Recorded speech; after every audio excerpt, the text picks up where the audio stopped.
It's a rest week for the Six Nations, so rather than watching some rugby, let's do some rugby maths. We're going to work out an equation to maximise the angle when kicking a conversion. So before we model this, let's watch a rare England try from last weekend. Jones did for Sam Underhill. He's playing alongside Underhill now, and here goes Earl away for Kerr and Ford. The little closer ball. This can work nicely for England. The offload, and Furbank is in.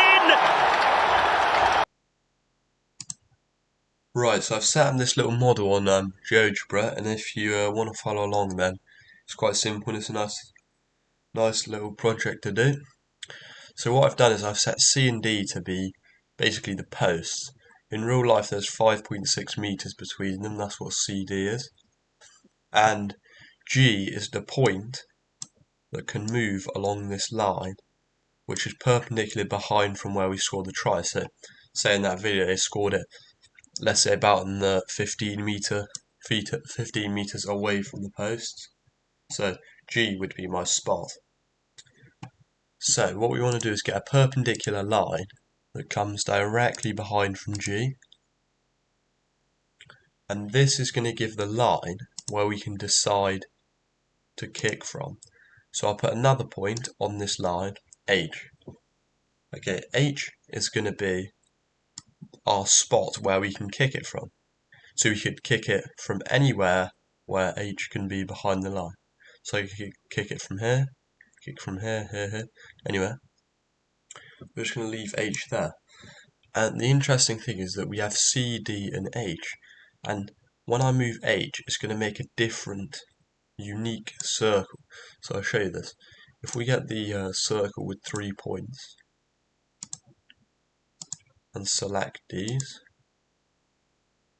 then you can see that when I move H, it's going to create a different circle, which is quite interesting. And the other thing is that our circle also intersects at another point. We're going to look at that in a minute. But firstly, we're going to set up our angles. So our angle H to the two posts. So we're going to put two lines going down here. And we want to measure the angle between them. So go on the angle tool. Look at these two angles. And alpha is going to be this angle between them. Our angle to goal, basically. And the larger the angle, the easier it is to kick through the post, right? So let's just have a look when we're modelling this. So when we're far away, we've got an angle of 5. As we move in, it gets greater. Now it's at 7. Keeps getting greater. Now it's at 8. Now it's at 9, 10. And now you see it seems to get to a maximum. So it gets to a 10.93. And then it starts decreasing. So it goes from 10 down to 9, 8, 7. So we can see that there's some kind of maximum angle. And that maximum angle is basically what we want to find. So the other thing that we can do is look at this other intersection. So we can go on points and go on the intersect tool and put a point on that intersection. Now that's going to move. That's going to move with our point here. And we can do the same again. We can get 2 segments and connect them to the post to give us our angles. And what's interesting now is if I put the angle on here, is you might remember from GCSE that there is a circle theorem that says that this angle, beta, is the same as angle alpha at any point because they're both subtended from the same place. Okay, so because of that, we can prove this, that when I move my kicking spot, you can see that they're always the same no matter where I move them. They're always the same angle. So we can use this, and what we can say that when our angle is the greatest, when we have the greatest kicking angle, they are both the same. And they are both the greatest. And when we find that largest kicking angle, our line G is a tangent to the circle. So that's something we're going to use. So this is our perfect angle basically. 10.94 is our perfect angle. So what we can say is that at this perfect angle, we've got the line G, and that is a tangent to our circle C. So another circle theorem is that a tangent meets a circle at 90 degrees. So if we draw a 90-degree line off of there to the center, let me try and get it straight,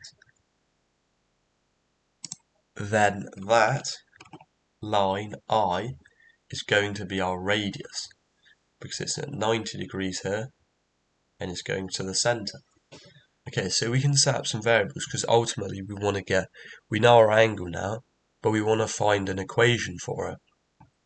So let's go on the pen and I'm going to draw some stuff. So I'm going to say that this angle from the center of the posts across to G, this length is going to be called x. We're going to call that a variable x. And then we're going to call from I, or this point here, our kicking spot, all the way down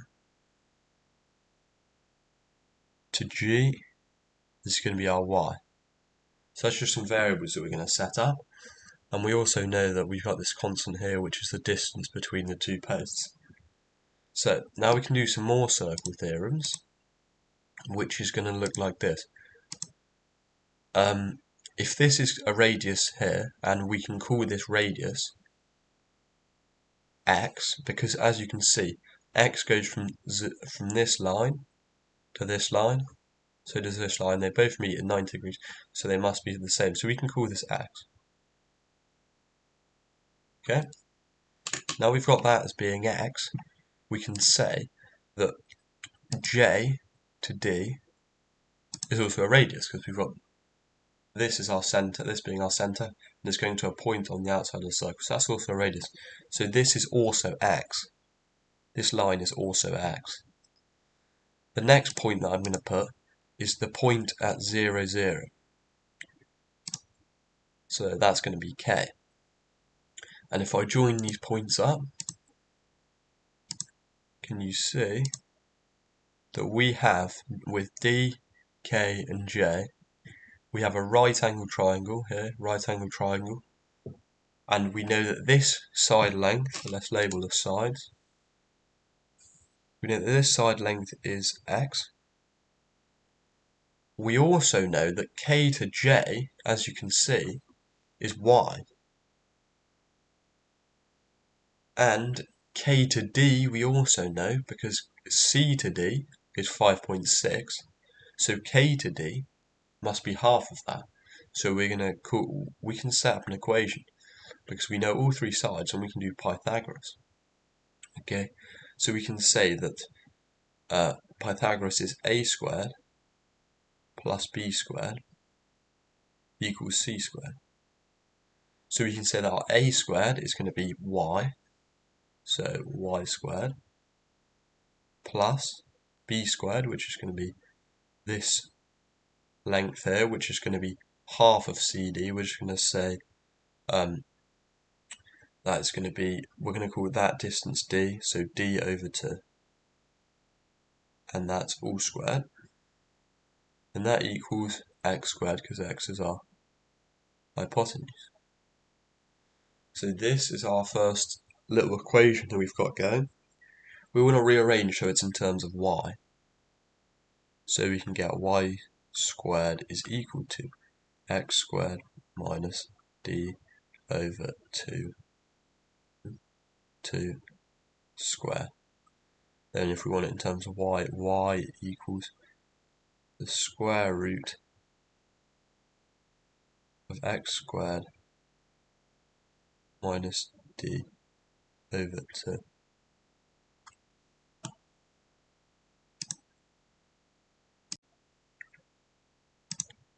Right, so I just tidied it up for you guys, and now what we can do is sub in our value for d. So we can say that y is equal to the square root of x squared, and then minus, let's do that on our calculator, so it should be 5.6 divided by 2, and then that answer squared, and that's going to give us 7.84. Right, so that's our basic equation, and I know it doesn't really mean much, but when we put it in context, then we can say that y, which is the optimum amount to walk back from the try line, is equal to the square root of x squared being our distance away from the centre of the post, minus 7.84, and that's going to give us our optimum angle. However, we are modelling here, and we're not trying to take everything into account. We skipped out a lot of different things, like we don't have any wind. We haven't taken into account how far you can kick. So we can make another approximation, is that for most values that are greater than about 15 meters away from the center, x squared is going to be far greater than 7.84. So because large values of x squared mean that the 7.84 makes negligible difference, and I can show you this in a minute, but what we can say is y is roughly, we'll do this, equal to the square root of x squared. And what's the square root of x squared? Well, it's just x. So that gives us the line y equals x. So let's have a look at this. Right, so let's see if our approximation is close to the real answer. So this red line here is y is equal to x. So that makes a 45-degree angle to the x-axis. And what we can say is that you can pick any point. We can pick any point here. So let's say we're 25 meters out, roughly, and we want to find the optimum angle. So we want these two to be the same, because that's when they're the largest. So when they're the same, you can see that our perfect spot, our spot that's going to give us the greatest angle, is going to lie on y equals x. So this approximation is very close, except, so you can see, even if I'm 15 meters out, the perfect spot is going to lie very close to that line. Whereas if I go, let's say, 5 meters out from the post, then you can see that it starts to drift off that line. So this point here starts to drift off that line, and as we get closer, there's our point. So what we can see is the actual relationship, the graph that's y equals x squared minus 7.84, is a line that has an asymptote here at y equals x, but as it gets closer to the posts, it's going to start to curve off like this. However, we can mostly discount this curve, because when you're this close to the posts, then it's going to be very hard, if you're only 5 meters out, to get the height to be able to clear the crossbar. So even if you scored a try right on the left post here, then you're going to want to be further back than 5 meters, because otherwise you wouldn't be able to clear the posts. So we're going to discount that, and we're going to say that for pretty much every useful value from, let's say, 5 meters out to 35 meters out, which is the edge of the pitch, our perfect spot where we get the most angle is going to lie on y equals x, which makes things very simple, right? Because if we have a 45-degree angle, then what we can say, I'll show you it here. If I make this bigger and put this together like that, if it's a 45-degree angle, then we can use trig basically to say that however far you're away from the center of the posts, yeah, let's say that, so from the center of your post, you've gone 15 meters out. That means that if we do trigonometry, then this side is also going to equal 15. Okay, so if you pace 15 meters out this way, then you go 15 meters out this way, and look, you find the optimum angle. So this is the same anywhere across that line. So let's say we go to 30. What you're going to do is you're going to stand from the center of the post, pace out 30 meters, and then pace 30 meters straight back, and you're going to end up at this 30-30 with a 45-degree angle where your optimum angle is.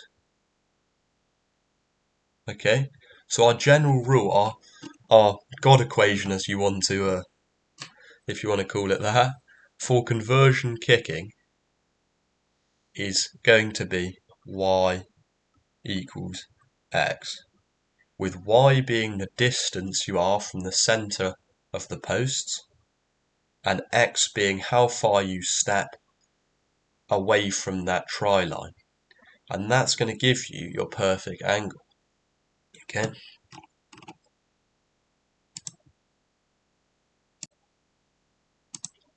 Right, guys, I do just want to say that this is quite a big approximation, and actual kickers do not kick at a 45-degree angle, surprisingly.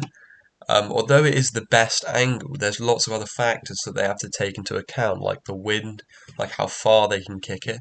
So let's take one for example. I certainly can't kick it this far. So I'm better off having a worse angle and taking it from, let's say, taking the kick from here, so I can actually get the distance to clear the posts. Because even though I will have a worse angle, I can't kick it this far. So there's no point in me taking it from the optimum angle, because I can't even kick it that far. So if we take all of those things into account, then we would have a far more accurate model, but everything gets far more complicated.